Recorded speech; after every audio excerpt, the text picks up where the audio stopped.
Guys, so welcome to my newest video and welcome back to the channel. So today we're going to review this little beast, aka the Sheridan.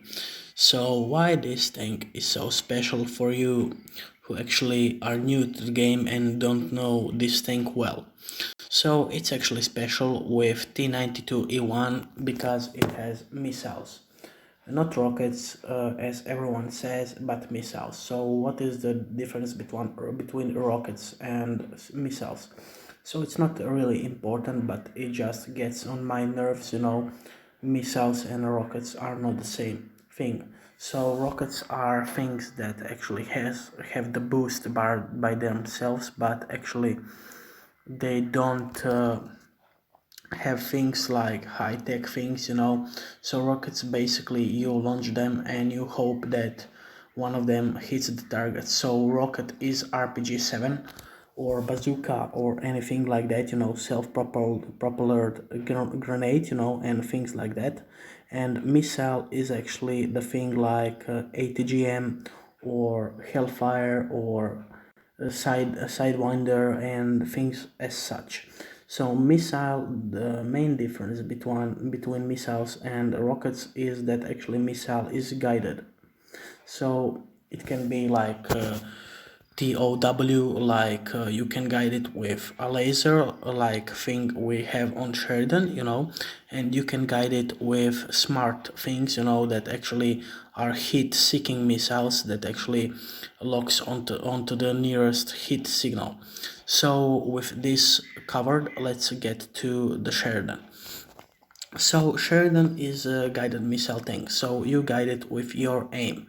So the missile is actually the heat ammo, so high explosive anti-tank, and it is actually different between any other heat ammunition in the game. So it penetrates like heat. You cannot penetrate spaced armor or side skirts or anything like that, but when you aim it correctly you can actually do magnificent things. So this is the main thing that makes Sheridan overpowered.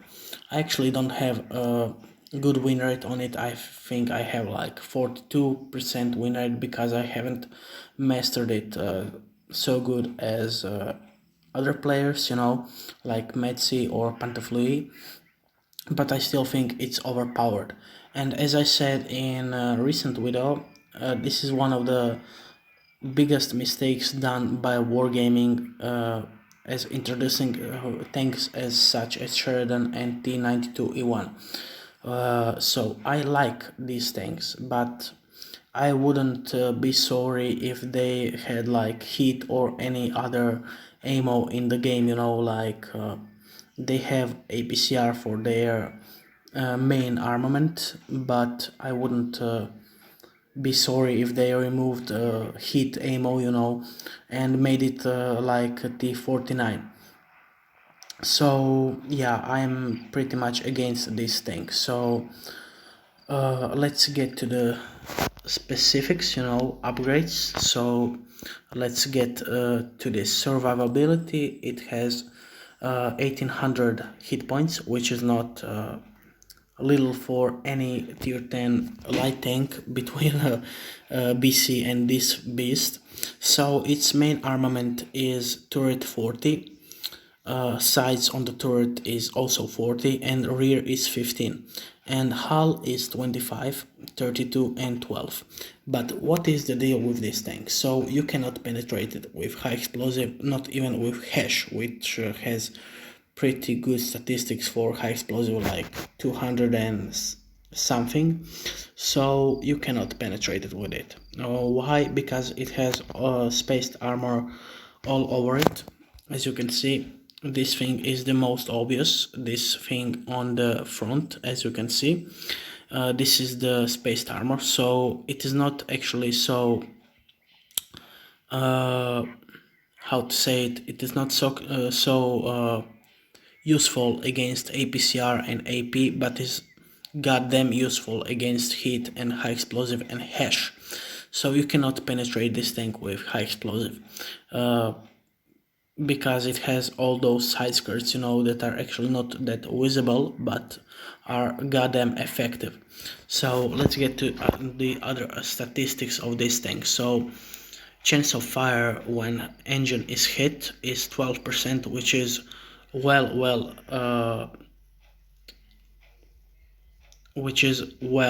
sorry, I actually don't remember the word. So yes, below, it is actually very below the average. Average is like 20%, so every fifth shot into the engine will cause fire, and this is like, I don't know, every seventh or eighth shot in the engine will cause fire.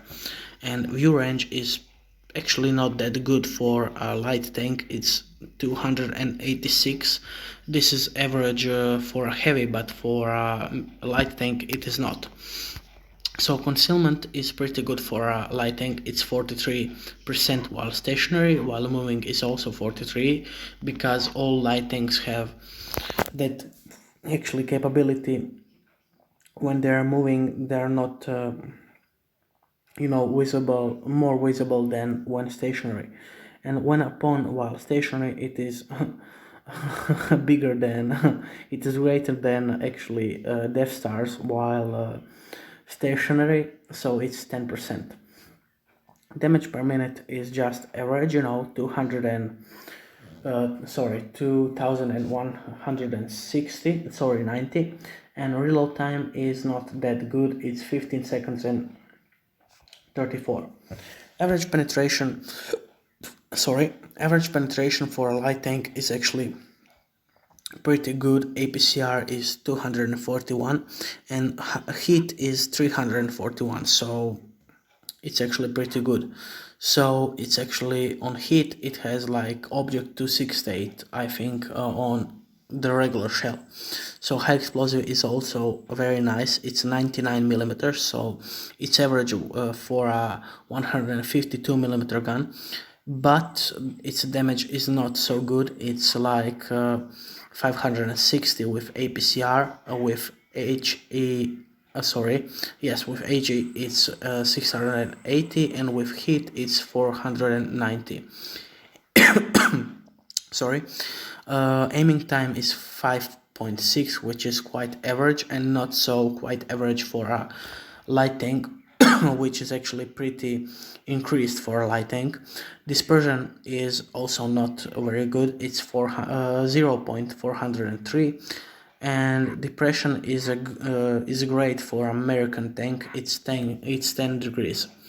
Top speed is 65 kilometers per hour, which is also pretty nice, and average speed is 51 kilometers per hour, which is also shows you what actually acceleration it has. It has pretty good acceleration.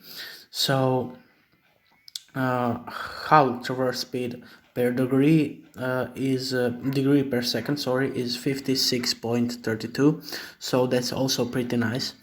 And so you will be able to wiggle around, pretty fast if someone is actually trying to get you with HE, so you will be able to tolerate damage more, and that is it for this tank. So now we are heading for replays to show you why this thing is so overpowered. Enjoy.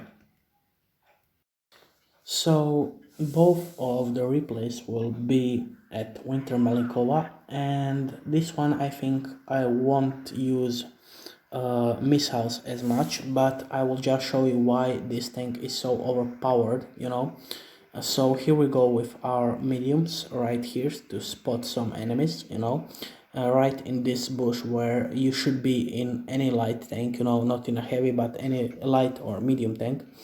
So our mediums are going to go left, to cover this if they try to break through. So this is pretty nice move by them, so they're trying to actually hold them back. So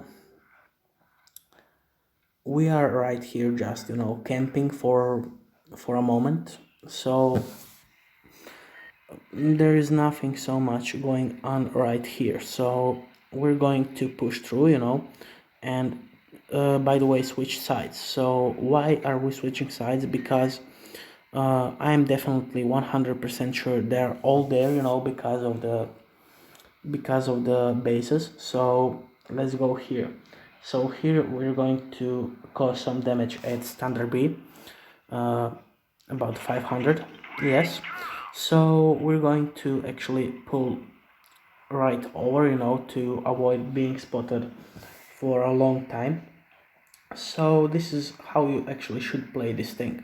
So we're going to try push through here, you know, it's not like high damage replay, but let's just try here. So here are this pattern will actually damage us, and we are going to damage this ice force. So this M48 pattern is going to be pain in our ass.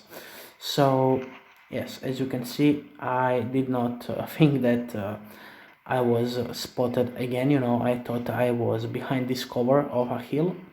So let's try to go here. So we're not going to damage him. I think we only got his track, not even that, you know, we missed him totally. So we're just going to try to hold our position right here, as long as our heavies are actually fighting for their positions right here. So he's going to push us here, you know, to try to actually destroy us, and we're going to damage him, I think, right here, you know, when he pushes through. So yeah, here, yes, we're going to damage him also 500 damage, so something like that. And this is when our tank becomes so overpowered. As you can see, we're going to push right through here, you know, because we should do that because of our gun 152mm. So we're capturing this base here, so in case we actually don't lose, you know, as you can see, its dispersion is really bad, but its RNG factor is actually really good, and we're going to die here for the sake of our team, you know. So the most important things of our team don't get damaged, you know. So we're going to damage him, but we're going to die here. So this actually doesn't matter. The message of this death is actually to sacrifice for your team, you know, if you have to, so the other teammates aren't so scared of going for the enemy. So we've got, like, I think, yes, 0 kills and 3000 damage. And here we're going to actually go for the second replay, enjoying the second replay, which is actually it is actually based on missiles, why they can be so overpowered. Enjoy. We are again on the Winter Malikowa, and we're going to push through this same side, you know, but without going somewhere else. We're going to hold our position right here on the bush the whole time. So you will see just here why the missiles are so freaking overpowered. So nobody is here for now, but in like 10 seconds they will be all over us, you know. But I mean, not over us, but holding their positions as best as they can. So we're going to push here and spot Chieftain. So, and STB is going to get here, you know, and we're going to damage him right fast. Sorry about glitches. And yeah, we are spotted as soon as he is a good player in my opinion, because he aimed for this bush and waited for someone to fire. So I am only with this WZ113GFT tank destroyer, and yes, you can see here I'm not even actually going out of here, you know. I'm using my aim to using my actually this area here, as you can see, which is moving. This is a lookout area, so it can be pretty effective if you are using missiles, you know, or even if you are trying to actually defend yourself against someone and you don't want to use your cupola to look out. So here's he, and here's there he is. So he's not trying to attack us, because of this WZ. He's not trying to take damage, but he will. So as you can see, again, we're going to damage him pretty nicely here. So 491 damage, almost 500. And this K91 is trying to push here, but he gets damaged and he gets scared pretty soon.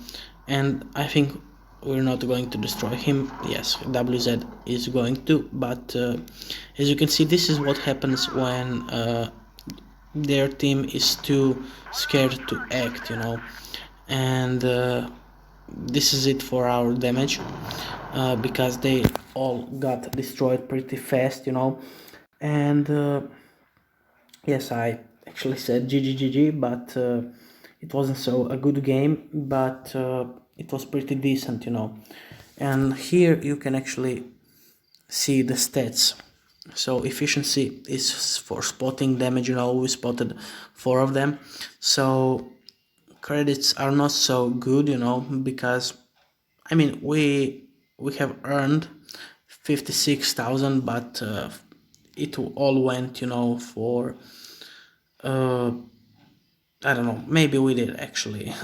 Yeah, we did with booster. So XP is also pretty good if you want to actually convert it, and I don't know, guys, you judge with if it's overpowered or not. I think it's not overpowered, but it's definitely for a decent player, it can definitely be overpowered against the enemy, because I don't know, with missiles, even without missiles, you can actually do some pretty good damage with it, if you know how to use it. So if you have ever played T49 and you don't have this tank, it's pretty similar gameplay, you are here to circle enemy tanks, to damage them and then fly away, so you want to do that. You don't want to stick around, maybe you want to stick around, so you can play this tank actually as a supporter with missiles, and you can play this tank as a light tank which circulates the enemy and then damage them when you can actually use it as a distraction. It is pretty useful when it is used as a distraction, so you actually want to spot enemies and then you want to change direction and flank them all around the map, and you actually want to get behind them, make sure that actually you've spotted enough enemies and your team has spotted actually the rest of the enemies, so all 7 or let's say 6 of them are spotted, so no one can actually surprise you that bad. So you want to actually go all around the map and then circulate them, so you want to confuse them, because they know you are actually on the edge of being overpowered.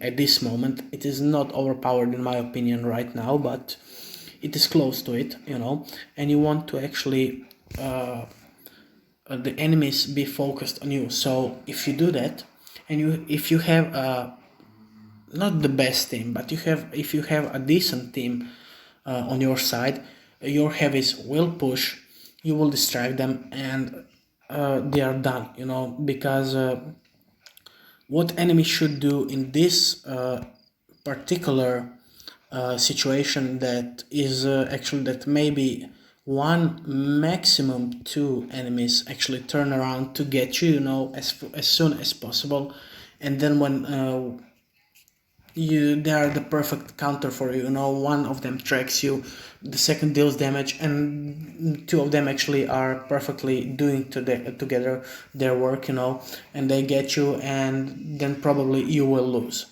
You will most definitely lose because you don't have armor, and if they don't use HE, maybe if they use it on your cupola, you will definitely get some damage, but if they don't use HE, you are done. You are definitely done, and they will definitely get you. So as I said, the best tactic for this tank is actually to flank enemy around, to get behind the enemy lines and then to start firing at them. But you don't want to do that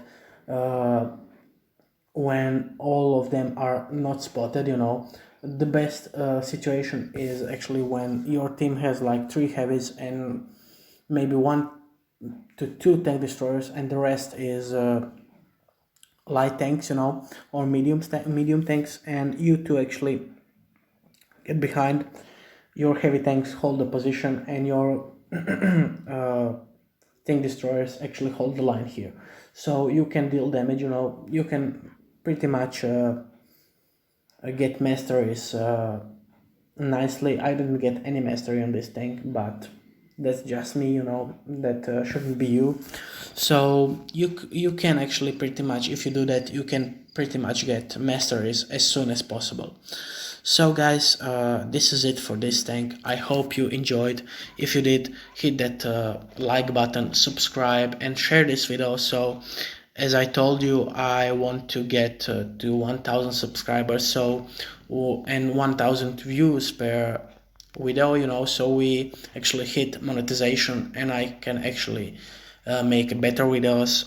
I can actually do better stuff in general. So if you enjoy my content, share it, like it, and subscribe for more content like this, and see you next time.